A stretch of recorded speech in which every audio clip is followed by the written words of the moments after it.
Alors aujourd'hui je vais te parler de mon premier et plus gros échec que j'ai rencontré dans l'animation. J'aurais pu t'en parler d'autres, mais je trouve que celui-là il est super intéressant et tu vas aussi voir que moi aussi je suis encore confronté de temps en temps à l'échec dans mes pratiques. Et tu vas voir en fait pourquoi est-ce que j'utilise cet exemple-là dans cette vidéo, parce que tu vas voir que l'échec est surmontable, d'accord. Dans l'animation il y a des choses avec lesquelles tu vas avoir des difficultés, des fois même tu vas échouer lamentablement, ça peut arriver, ça m'est arrivé aussi, tu vas le voir. Et pour autant, c'est pas la fin du monde, d'accord? Alors, si tu ne me connais pas, moi je m'appelle Lex et je suis formateur indépendant au métier de l'animation. Et si tu veux, mon but sur internet, c'est de t'aider dans tes différentes pratiques, dans les différents métiers qui sont liés à l'animation. Donc que tu sois dans une équipe d'animation, dans une équipe de direction, dans une équipe de formation, mon but est de t'apporter donc de l'aide, de la ressource en continu pour que tu puisses continuer à te former sans avoir forcément besoin de retourner dans un centre de formation physique et réel. D'accord? Et donc si tu me connais, eh bien voilà, comme d'habitude, je vais te dire que tu peux avoir le temps du générique pour récupérer de quoi noter si jamais tu en as besoin tout au long de cette vidéo. Bienvenue sur Animare TV, la chaîne de ton centre de formation dématérialisé. Abonne-toi si tu ne veux rien manquer ou parle-en à ceux que ça intéressera. Si tu as des questions sur les contenus ou des propositions de sujets à aborder, n'hésite pas à m'envoyer un message privé sur Animare FB. Si tu veux juste donner ton avis ou ouvrir un débat, tu peux le faire dans les commentaires, c'est fait pour ça. Enfin, les liens vers tous les canaux d'Animare sont dans les descriptions de chaque vidéo. Bon visionnage, Lex.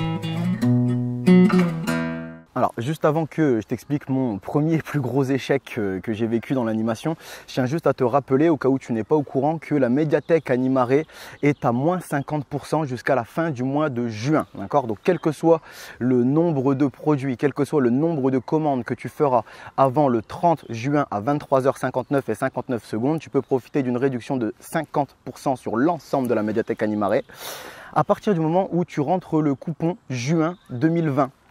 Pour pouvoir accéder à la réduction au moment de régler ta commande.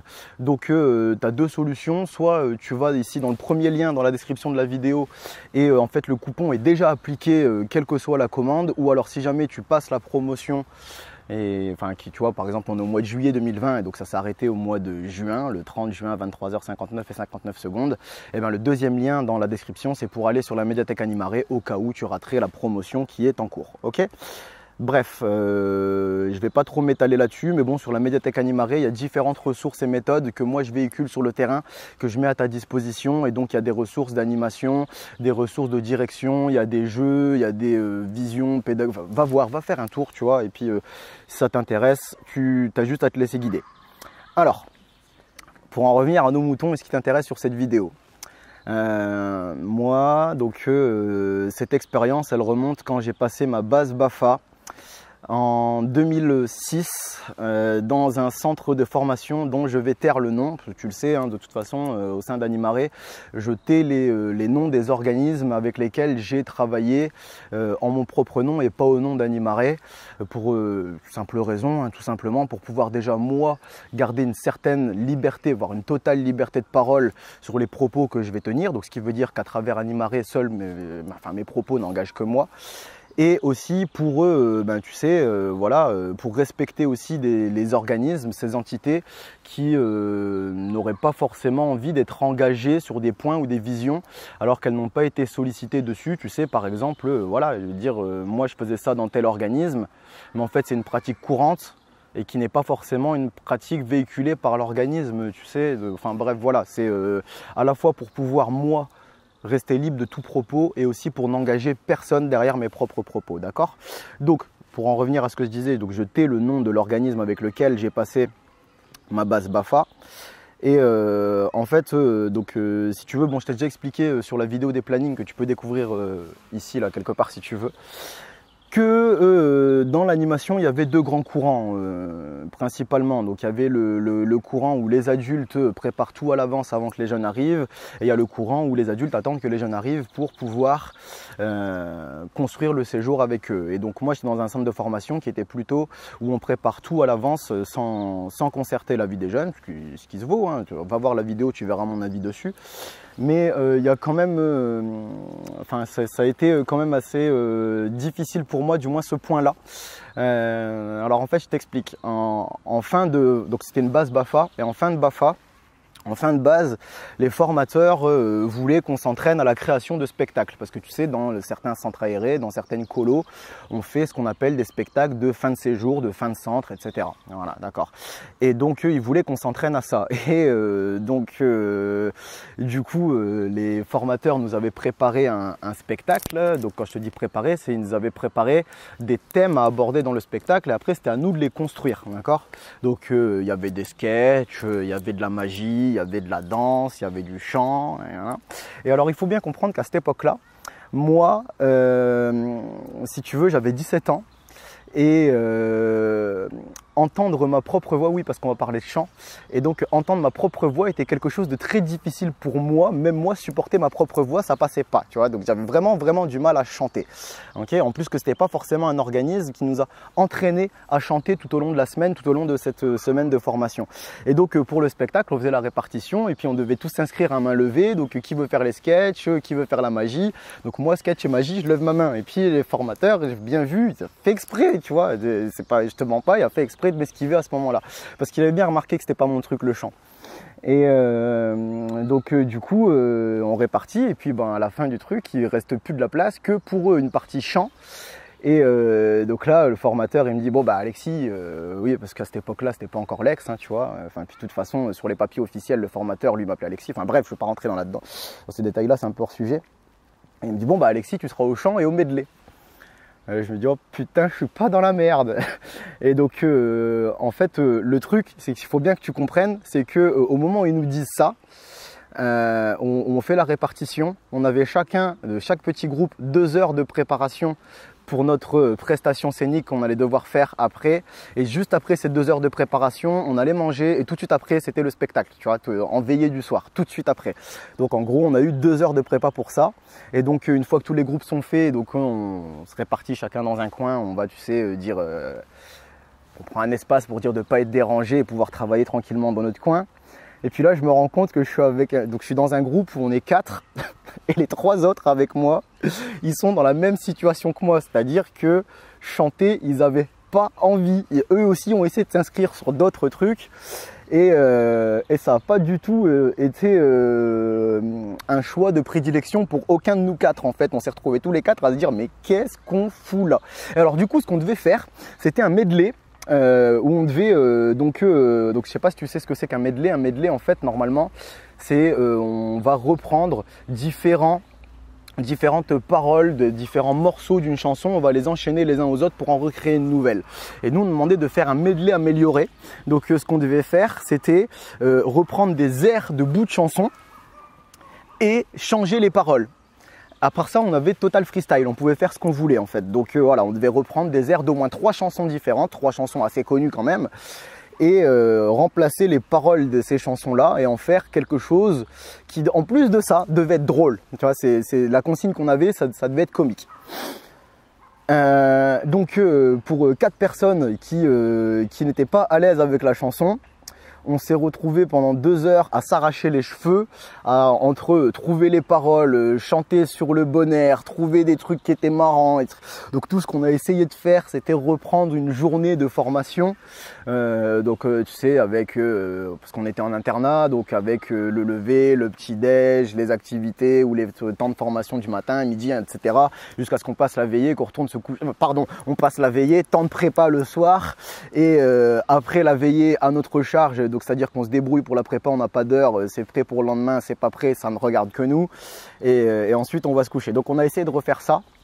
On avait les paroles, on avait les airs et on se le disait, mais il nous manquait vraiment de l'entraînement parce que oui, en plus de ça, on avait demandé, hein, mais on n'avait pas le droit d'arriver sur scène avec des fiches. Bon, je pense que tu vois où on veut en venir, où je veux en venir, c'est-à-dire que arrivé au moment de passer sur scène.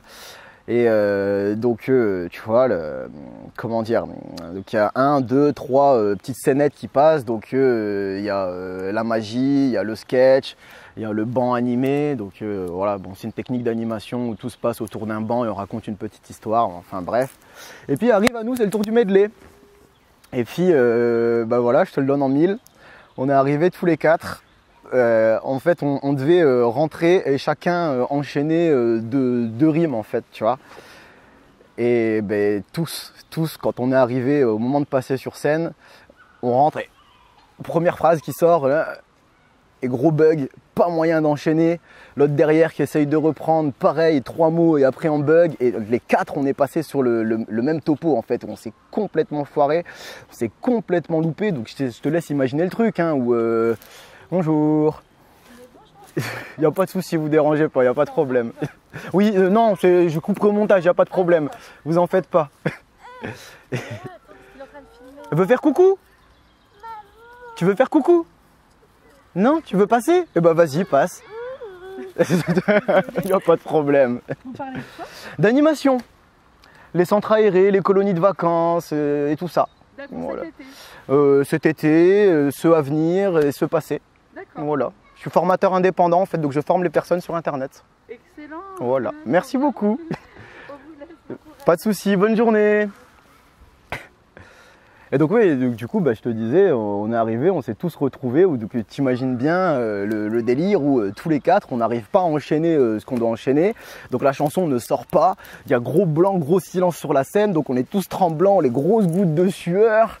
Et puis là, tu as les formateurs en catastrophe qui se lèvent, allez on enchaîne, il y a un coup de musique qui sort, nous on sort de scène, la tête basse et tout. Donc je crois que j'ai rarement eu aussi honte de toute ma vie en termes de prestations animation. Vraiment, j'étais pas bien, j'étais vraiment pas bien. Et puis du coup au soir donc bon là le spectacle se termine et tout et puis le truc c'est que après si tu veux après le spectacle on en a fait un petit bilan pour savoir ce qui a été, ce qui n'a pas été et puis voilà. Alors je te laisse imaginer que nous on en a pris plein la gueule. Donc on nous a dit que c'était pas sérieux, que qu'on aurait dû plus bosser, que c'était pas quelque chose d'acceptable dans l'animation de proposer quelque chose qui se casse la gueule et qui est aussi honteux, hein, c'est les mots qu'ils ont utilisés. Et le formateur qui nous dit non mais en plus vous m'avez foutu la honte parce que moi j'ai ramené tous mes potes pour ce spectacle et puis ils attendaient quelque chose de qualitatif et puis là voilà vous nous présentez ça, donc ça veut dire que même nous en tant que formateurs on passe pour des branques et tout. Oh, la pression mentale qu'on a pris, le coup de pression qu'on s'est pris à ce moment-là, c'était anthologique. Alors, du coup, tiens, je tiens à te dire tout de suite que ce n'est pas ce système de pression, ce n'est pas ce que moi je véhicule et ce que je préconise en tant que formateur. Je déteste ça et je me bats contre ça. Mais on va en reparler un petit peu plus tard, d'accord? Mais voilà, tu vois, ça a été une expérience quand même assez difficile à vivre. Et voilà, je pense que tu sens que je l'ai encore un petit peu en travers de la gorge et notamment le retour des formateurs derrière. Moi, j'ai plus eu l'impression qu'on nous jetait au casse-pipe, qu'on nous envoyait au charbon et qu'on s'attendait à ce qu'on se casse la gueule pour pouvoir après nous en mettre plein la gueule. Bon voilà, c'est un petit peu facile de dire ça maintenant, mais t'étais pas sur le contexte de la formation et c'est un petit peu le contexte général qu'on avait eu, nous, l'ensemble des 40 stagiaires BAFA, où on avait un peu l'impression qu'on nous poussé dans des pièges et qu'on attendait que ça pour qu'on tombe dedans pour nous en mettre plein la gueule. C'est un petit peu la sensation qu'on en avait. Mais bon, voilà, donc échec cuisant, échec difficile. Mais si tu veux, moi, qu'est-ce que j'en retiens aujourd'hui? Premièrement, la première chose que j'en retiens, c'est que quand tu veux former des animateurs à encadrer des jeunes en situation de vacances, ce n'est pas en leur mettant la pression pire qu'au baccalauréat ou à n'importe quel examen que tu vas leur transmettre cette sensation de vacances. C'est ce que moi j'appelle la cohérence pédagogique. Si tu formes des animateurs en leur mettant la pression en permanence, il ne faut pas s'étonner qu'après sur le terrain, ils mettent la pression à tout le monde, aussi bien à leurs collègues qu'à leur public. D'accord? Ça c'est la première des choses. Je pense que voilà, si voilà, tu veux faire de la prestation, enfin pardon, pas de la prestation, mais tu veux encadrer dans un climat cool, dans un climat de vacances, quand tu es formé à la pression, aux examens, au baccalauréat, ou pire encore, au permis de conduire, où tu te retrouves comme ça à stresser en permanence, eh ben, même si tu as été bien formé, tu n'as pas été formé au climat de vacances. D'accord? Et donc, voilà, moi, c'est quelque chose qui me gêne plutôt pas mal. Bonjour, ça va, jeune homme? Tu me déranges pas, il n'y a pas de souci, hein, tu peux écouter, il n'y a pas de problème. Ensuite, la deuxième chose que moi je retiens de toute cette expérience, c'est que je vais t'expliquer sans forcément rentrer dans les détails un petit peu après, mais aujourd'hui j'ai réussi à passer au-dessus de ce cap parce que clairement ça a été un traumatisme pour moi, hein, de ce forcing à la prestation scénique. Ça a été un vrai traumatisme et je n'ai pas chanté. Donc c'était 2006, ma première expérience sur le terrain, c'était en 2007. Je n'ai pas chanté avec les jeunes avant 2010. Ça m'a traumatisé en fait, tu vois, cette expérience-là où je me suis retrouvé moi vraiment choqué, ça m'a traumatisé. Et en fait, c'est quelque chose que moi je véhicule aussi en tant que formateur, c'est qu'il faut faire attention avec le forcing à la prestation scénique. Tu vois, tu sais… par exemple, on a tous vécu ce moment-là à l'école où tu dois réciter la poésie devant toute la classe. Et tu sais, dans le couloir, avant de rentrer en cours, tu as ceux qui la connaissent sur le bout des lèvres, sur le bout des doigts, il n'y a pas de problème.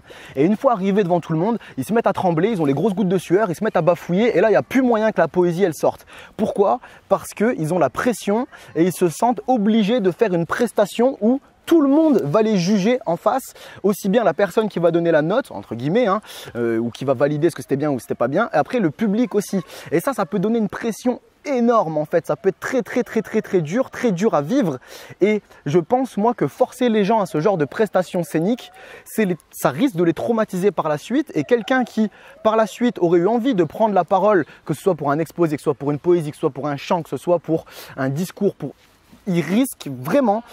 Au moment de reprendre la parole, de se dire j'ai envie de le faire, le seul souvenir qui va lui revenir à cette personne, c'est le moment où elle s'est fait traumatiser en prestation scénique devant tout le monde, où elle s'est retrouvée comme ça, tremblante, bafouillée, bégayée, goutte de sueur, la honte à vie. Parce que il faut dire ce qui est, quand tu vis ça comme ça, tu as la honte, t'es pas bien. Moi je l'ai vécu quand je te dis cette histoire de medley, j'avais honte, j'étais pas bien, j'avais juste envie de me mettre dans un trou et de me cacher et de ne plus jamais recommencer ce genre d'expérience.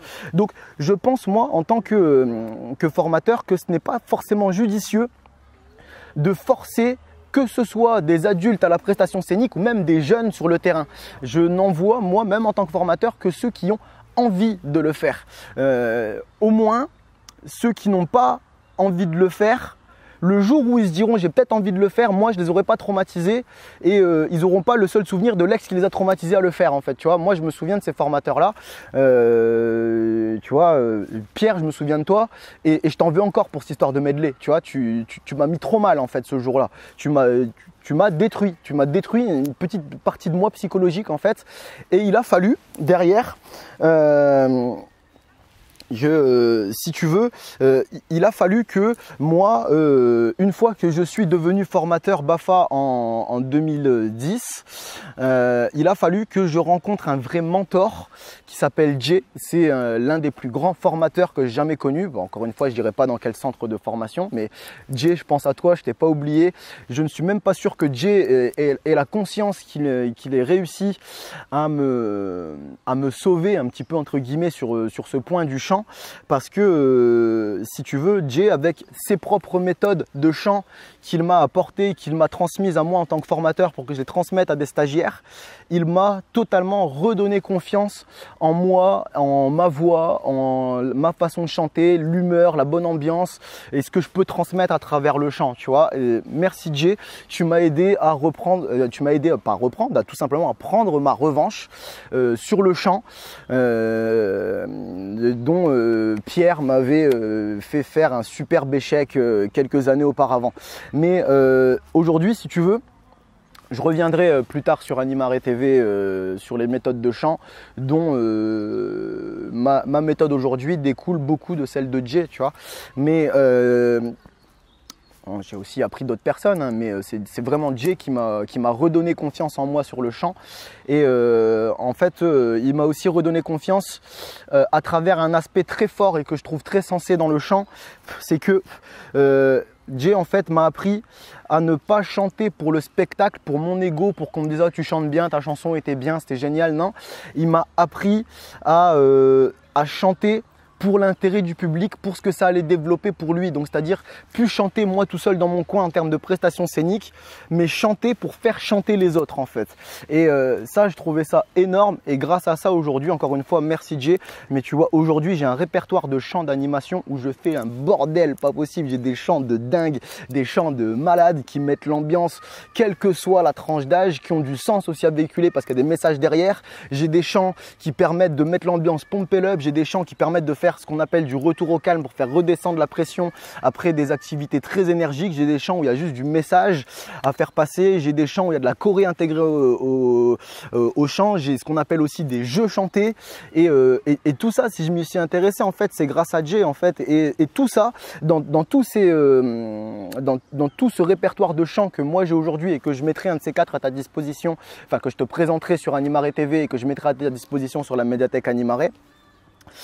Dans tous ces chants, le but n'est plus de te faire mousser toi en tant qu'adulte dans ta prestation scénique. Le but est de faire chanter ton public parce qu'il y a du sens, il y a de l'intérêt à le faire chanter derrière, d'accord? Donc moi c'est aujourd'hui la version du chant que j'ai, et voilà, aujourd'hui c'est tellement quelque chose que je kiffe que c'en est devenu une de mes spécialités. Je me suis aussi bien formé au chant, et voilà, je me suis tellement formé au chant que j'ai appris à jouer de la guitare, et principalement j'ai appris à jouer de la guitare pour faire des chants d'animation avec les jeunes en fait.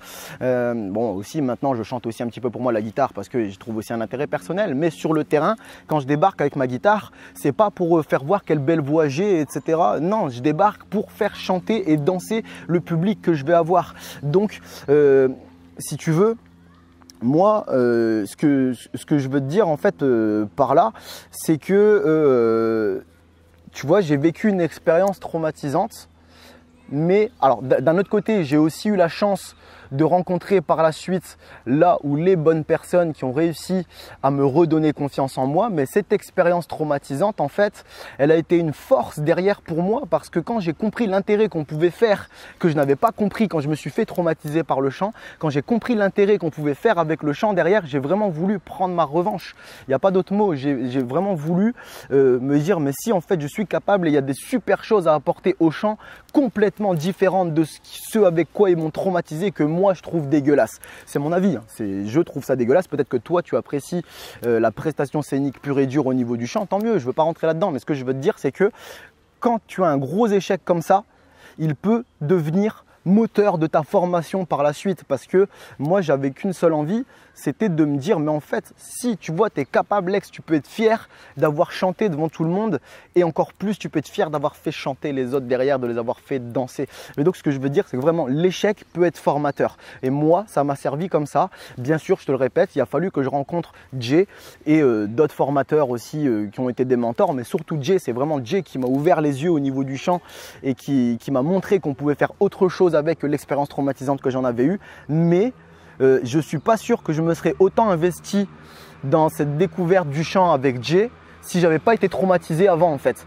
Donc voilà, je répète une dernière fois pour que tu imprimes bien, l'échec peut être formateur. C'est vraiment quelque chose qu'il faut que tu prennes en compte, parce que ça peut servir. Moi j'en suis la preuve vivante. Ok ? Et donc voilà, moi c'est un petit peu ce où je voulais en venir sur cette vidéo. L'échec est formateur, l'échec n'est pas une fin en soi. Tu as peut-être échoué sur une façon de faire dans la discipline, mais il y a peut-être d'autres façons de faire dans la même discipline qui pourraient te plaire, d'accord? Donc n'hésite pas non plus à vraiment essayer de rencontrer ces autres façons de faire, ok?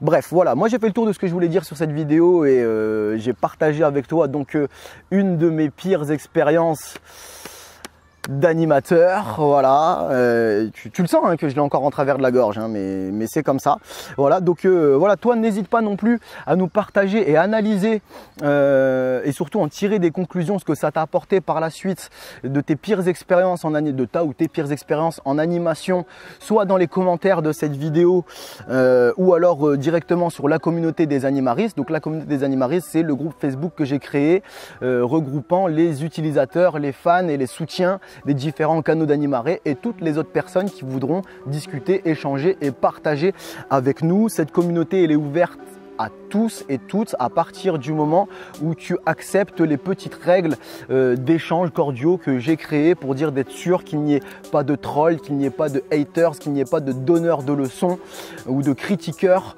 sur cette communauté. Critiquer, pourquoi pas, il n'y a pas de souci, mais derrière tu apportes de la valeur. Juste, tu ne fais pas que descendre quelqu'un. Derrière, si tu n'aimes pas la personne, si tu n'aimes pas ce que la personne a proposé, c'est toi propose une version alternative. En fait, c'est ça. C'est en gros, ce groupe, il a vraiment été créé pour qu'il n'y ait que de la valeur dans chaque interaction, en fait, qu'il n'y ait pas de commentaires inutiles juste pour dire de dénigrer les autres, et en fait ça sert à rien à part leur plomber le moral et les décourager. Ok, donc voilà, si toi tu as rencontré des groupes où tu en as marre de ces personnages là, ou alors voire même comme moi, hein, ça a été aussi une des raisons de la création d'Animaré, t'en as marre de devoir te battre dans les commentaires avec des personnes qui sont malsaine ou peu ouverte d'esprit, eh ben, rejoins-nous sur la communauté des animaristes. Tu vas dans la description, il y a un lien pour nous rejoindre directement, ou alors tu vas sur la page Animaré FB, donc c'est la page Facebook d'Animaré, tu fais accéder au groupe dessus, et donc c'est toujours pareil, il suffit juste que tu acceptes les règles pour que je t'accepte personnellement, c'est moi qui valide en personne. Et puis la page Animaré FB aussi, où, si jamais tu n'es pas au courant, tu peux t'y abonner aussi. Cette page là, c'est une page où déjà je partage aussi mon contenu que je produis sur Animaré TV, mais je partage aussi d'autres contenus qui me paraissent intéressants, d'autres créateurs de contenu ou d'autres petits articles, etc., images qui passent un petit peu sur la toile, et je pense que ça peut être intéressant et je te les partage aussi. Bref, va faire un tour si ça t'intéresse, ok? Et n'hésite pas à nous rejoindre non plus sur la communauté des animaristes. Bref, moi je vais conclure cette vidéo avec cette phrase, et moi je voudrais que tu comprennes bien quelque chose au niveau de l'échec. L'échec te permet de rebondir à partir du moment où tu t'en donnes les moyens. Les jeunes comptent sur toi, et moi aussi. Alors, si jamais tu as des questions et que tu veux une réponse immédiate, tu peux toujours me passer un coup de fil via la médiathèque Animaré. Si tu prends un coup de fil public, on peut modifier tous les éléments qui permettraient de t'identifier, si tu veux évidemment. Les liens sont toujours dans la description de chaque vidéo. À bientôt, Lex.